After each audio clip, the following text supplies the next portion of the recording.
Hi, I'm Reza. I'm a sophomore at UVA majoring in computer science, and today I will be interviewing Nate Bowman. Nate Bowman works in the R&D Education and Marketing Department for Central Welding. Nate is also a member of AWS. AWS stands for American Welding Society, and the American Welding Society mission is about advancing the science, technology, and application of welding and allied joining and cutting processes worldwide. Hi, Nate. I guess my first question for you today is going to be, how would you describe your typical workday, and what was the first few years in your career like? So my typical workday, like you said, I work for a company called Central Welding Supply.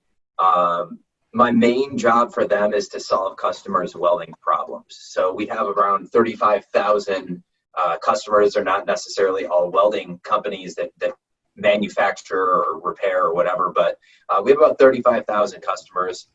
We have sales reps that handle each account. So they make sure that all the orders are taken. They make sure that the customer is getting all the things that they need.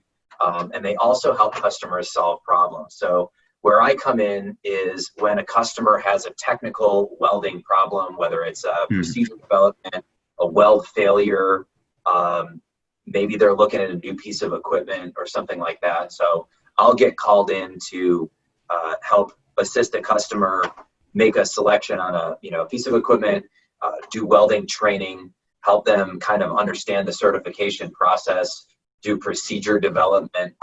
So I'm like kind of a hands-on kind of technical role. And then I also do the welding R&D stuff. Is just I'm in my mobile weld lab, which is which 8x20. Looks awesome, by the way. This is an 8x20 enclosed trailer that I'm putting together, and I'll be able to take this with me to kind of help assist me in doing my job. So a lot of times when I run into a challenge, I'll have to test settings out. So I'll weld and make sure that we can get repeatable results. So that's kind of the basis of creating this trailer, is now I can have my equipment with me, and we're not relying on a customer's equipment that may or may not work correctly. So it could be a machine issue, it could be a gas issue. So this is kind of like a way that I can double check that. And then the marketing end is I've been a professional photographer for probably 7 or 8 years now, I guess. Wow. So that's kind of a hobby that turned into just kind of a way to help market myself and what I do in the industry, which kind of turned into it's just way more fun to kind of bring awareness to the industry and bring awareness to welding and stuff. So you're a computer sciences major, you kind of got a chance to take a glance at my Instagram page, and my goal is to make to show people that welding can be fun. I mean, typically a lot of people would perceive welding as a dirty job, or a job for delinquent kids or whatever.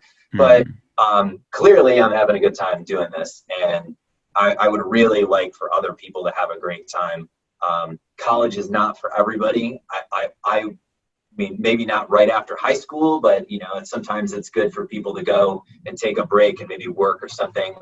I've taken quite a few courses to advance my career, but so anyways, that's kind of day to day is spreading awareness in the welding industry, solving customer problems, and trying to take photos that captivate people both in and outside of the welding industry.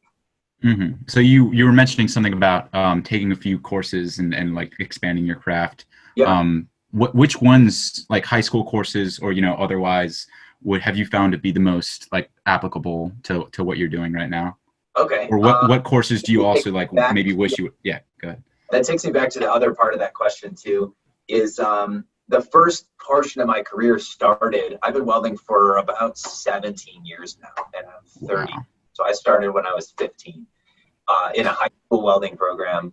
Just a lot of, there are opportunities out there in some high schools to have just go in and weld and learn how to weld. I mean, it might not be the most structured or the most organized, but I really am a strong believer in you get out of things what you put into them. I was not necessarily the greatest student. and I would skip classes to stay and spend time in welding and do as much as I could. And right out of high school, I went directly in the Air Force for metal fabrication. So I went in the Air Force, learned how to do metal fabrication. My recruiter told me that I was going to be welding on airplanes, which they don't really weld on airplanes. I was riveting airplanes parts together and painting, but I learned a lot about working with my hands and a lot about fabrication and things like that. Got out of the service, ended up moving back, back home, and I took a 6-month welding program where you got a welding certification from the AWS at the end of the program. And that, I think probably one of the biggest things that I learned from that is those programs, just like a high school welding program, a lot of that has to do, it's just an opportunity for you to make a connection in the industry. Your teacher might have connections in the industry where you can intern. And if you take advantage of those opportunities and you really, stay focused on what it is that you want to do, if you have like a career goal in mind, you can really get, far with a high school welding program or just a small 6-month welding program and not going into a huge degree program. For me, I wanted to learn a little bit more about computer-aided design and machining, which is kind of the other end of the welding industry. So I went to just a community college and took courses in CAD and drafting and machining and stuff like that. So I don't have a degree, but I still went to a school, took those courses, paid for the courses, and learned specifically what I wanted to learn for, for my career. So, yeah, I think that's. Wow. Yeah.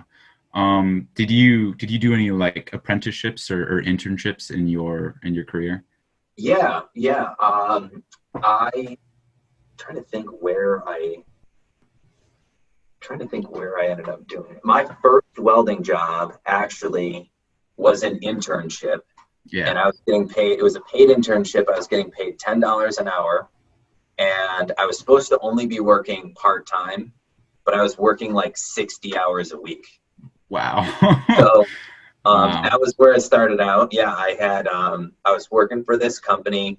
What you got to remember too, so when I got started, it was when I was out in the industry, I took this program. This was like right at the downturn of like the recession, where I was like really out there trying to get a job, like 2008, 2009. That was when I was like kind of in the middle of school, and the economy hadn't really picked back up, and they really trimmed the fat on a lot of U.S. manufacturing. So being a brand new welder trying to go out and get a job, I just drove around and like went in places if they were hiring, and just like, hey, can I leave a resume with you? Can I sweep your floors? Like that's, I guess, if I could give you any advice, think of everyone that you know, right? How many of your friends or people that you know would get in their car and drive to a place and ask for a job? Not many. So if you're the person that's doing that, think about all of the opportunities that you have. If there's a company that you want to work for, if there's a weld shop that you want to work for, or something to do with your career, I suggest getting in your car, driving over there unannounced, and just ask them for a job. Ask them what it takes to get a job there, because no one is doing that anymore. And if you're doing that, they may tell you no, but they're going to watch what you're doing, and they'll pay attention. And if you follow up with them, and you follow up with them, and you follow up with them, chances are one of those places is going to be like, man, this kid shows up more often than like our regular employees. Like, we got to give this guy a job. And that's exactly how I got started. That's super inspiring, man. That's awesome. Anybody can do it. You just got to show up. So easy. Like, just show up. That's so cool. Going back to your association, what are some of the benefits of being a member of AWS? Okay, so AWS is American Welding Society. They're kind of like the governing body of all that is welding. So there are like welding code books that are printed as per AWS. So they have code committees that basically have guidelines for weld inspection, like what works, what doesn't. I am a weld inspector, so I work through these code books and things. But yeah, AWS is like, they kind of set all the standards. So if you're a CWI, a CWS, so certified welding inspector, certified welding supervisor, certified welding educator, or a certified welder, like all through AWS, any one of those things, it's really just, they're credentials that you have in the industry that are recognized internationally. So by being a member and being a part of these things and getting these certifications, like it adds validity to the things that you do. You may be really good at welding, but if you don't have a certification, a lot of employers might not look at you as a valid welder. So that's another thing that I try and promote all the time. Like if you have an opportunity to get certified or be part of the AWS, you definitely should, because it adds like, it's just another layer. It's not, you may be doing things correctly already, but by having that, either that stamp or those letters after your name, or, that piece of paper that says that you're certified from AWS, that could be the difference of being employed or not being employed by a company. Like it differentiates you from other people. So that would be the benefit. Can you tell me a little bit about the like networking or sort of like the educational opportunities offered by AWS? Yeah, so AWS offers lots of different credentials. So I have 3 different like welding certifications. Well, I guess 4 through AWS. So I have so CWI is Certified Welding Inspector. That is the program. They offer classes on that, and you have to take like the test. I think is like 8 hours long or something like that. Wow. Yeah, it's crazy. Wow. So, but I mean, the big thing is like you're signing off on welds. So like imagine a bridge being built, right? And there's guys welding this thing up. As an inspector, it's your job to come out and take a look at what these guys are doing and verify that they're doing things correctly so that the bridge doesn't come down, or a building, or a car, or a piece of heavy equipment, or a crane, so weld inspectors play a very important role to kind of just check to make sure that things are being done correctly. They also help develop procedures. So there's a lot that you can do, with furthering your education through AWS by getting these things. So they, like I said, AWS offers classes for CWI. Certified Welding Educator is an endorsement that I think all welding educators should have. And that's just another like feather in your cap saying that you know how to convey information about welding to other people, so that, it again adds more validity to what you're doing. And then the CWS is my favorite one, Certified Welding Supervisor. That focuses on the economics of running a weld shop. So if I'm out consulting for a company, I'm not there to tell them how to run their shop, but I'm there to pay attention to what they're doing and offer them suggestions on how their shop could run more efficiently. So when I studied for that, I really, really, really kind of learned to take a look at welding from like 35,000 feet and really get a good overview of how a shop flows and how, different portions of a shop need to work together. And that makes me a much more effective, weld inspector, a much more effective welder, as far as just me welding for a living, just on my own. But you really can't go wrong with furthering your education. Like I don't think that there's anything that's wrong with that. So, right. Makes sense. Yeah. Here's a bit of a curveball. What do you find the most surprising thing about your career? Like, what do you think people who aren't necessarily welders find really surprising about what you do? Really surprised. Probably one of the biggest misconceptions in welding is that you're welding with fire. Like, huge misconception. You got me, because that's what I thought you guys did. It's electricity. So a welder, have you ever jump started a car? I have not, but my father's a mechanic, so I've seen it happen. You've seen them touch the jumper cables together, right? Mm-hmm. Like, and it like sparks, like you've seen like that happen. Mm-hmm. So essentially how a welder works is you have, so here's a little example, right? So on the front of this machine, we have a positive and a negative, right?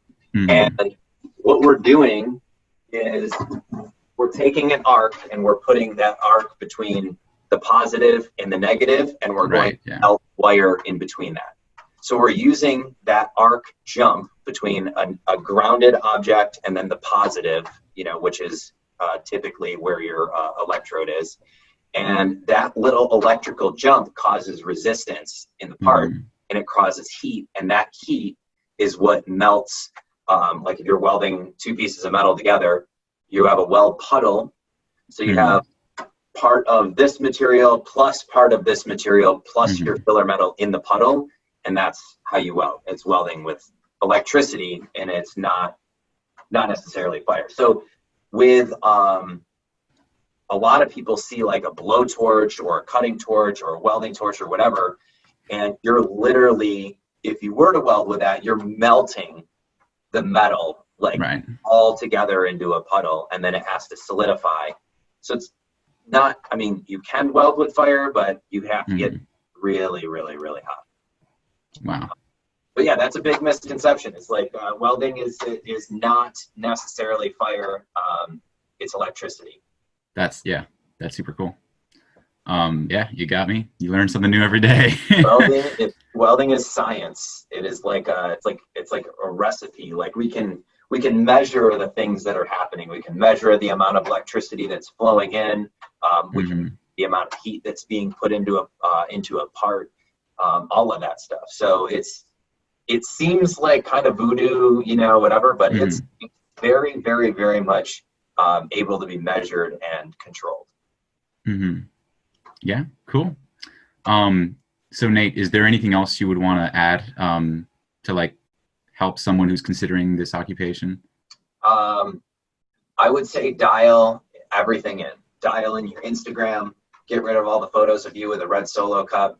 Get on LinkedIn. Like, if you want to post a photo of you with a red Solo cup, post it on Snapchat, like where it goes away. Yeah, pay attention to what your social media looks like. I think that's probably one of my biggest pieces of advice for a lot of younger people getting into this. Pay attention to, like your LinkedIn is like your resume. A lot of job opportunities out there. There's a lot of companies that are searching for potential employees through LinkedIn. So having your LinkedIn page dialed in with a great photo of yourself, documented work history, places that you've worked, schools that you've gone to, that kind of stuff in this day and age is really, really important. And then employers are absolutely looking at your social media without a doubt. So put yourself in your employer's shoes. If you were hiring a young welder that was like, yeah, man, I want to come in here and I want to work, and they check out your social media, or the HR department, checks out your social media, and it's every other photo is you like passed out. Probably, they're going to be like, do we really want to trust this person with like, tools and heavy equipment and that kind of thing? I'm not saying that you can't have fun. I'm just saying that people need to be mindful of the things that they post online, and make sure that, maybe have your own personal page that's private or whatever. But if you're passionate about the welding industry, take lots of photos of the things that you're doing, post them, follow other people, ask people questions. Myself, other welders on Instagram are usually really, really good about offering tips and advice to younger welders. But yeah, get on, do some networking is probably my biggest piece of advice. Do you want to drop your Instagram so people can see it? Yeah. If you guys want to check me out on Instagram, I am at Weld Scientist. And then the company I work for is at Central Welding. So yeah, if you can check out either one of those pages, anybody out there has questions, please feel free to shoot me a DM on either one of those pages. I'd be happy to help you guys steer you in the right path. So yeah. Oh, yeah. All right. Thanks, Nate. Thank you so much. Yeah, not a problem, man. It was great talking to you. So thanks for joining us. I hope you guys learn more about AWS. For more information, please visit the AWS Q Career page and find out how AWS can help with your career development. Until next time, and have a good week. Goodbye. See you later, man.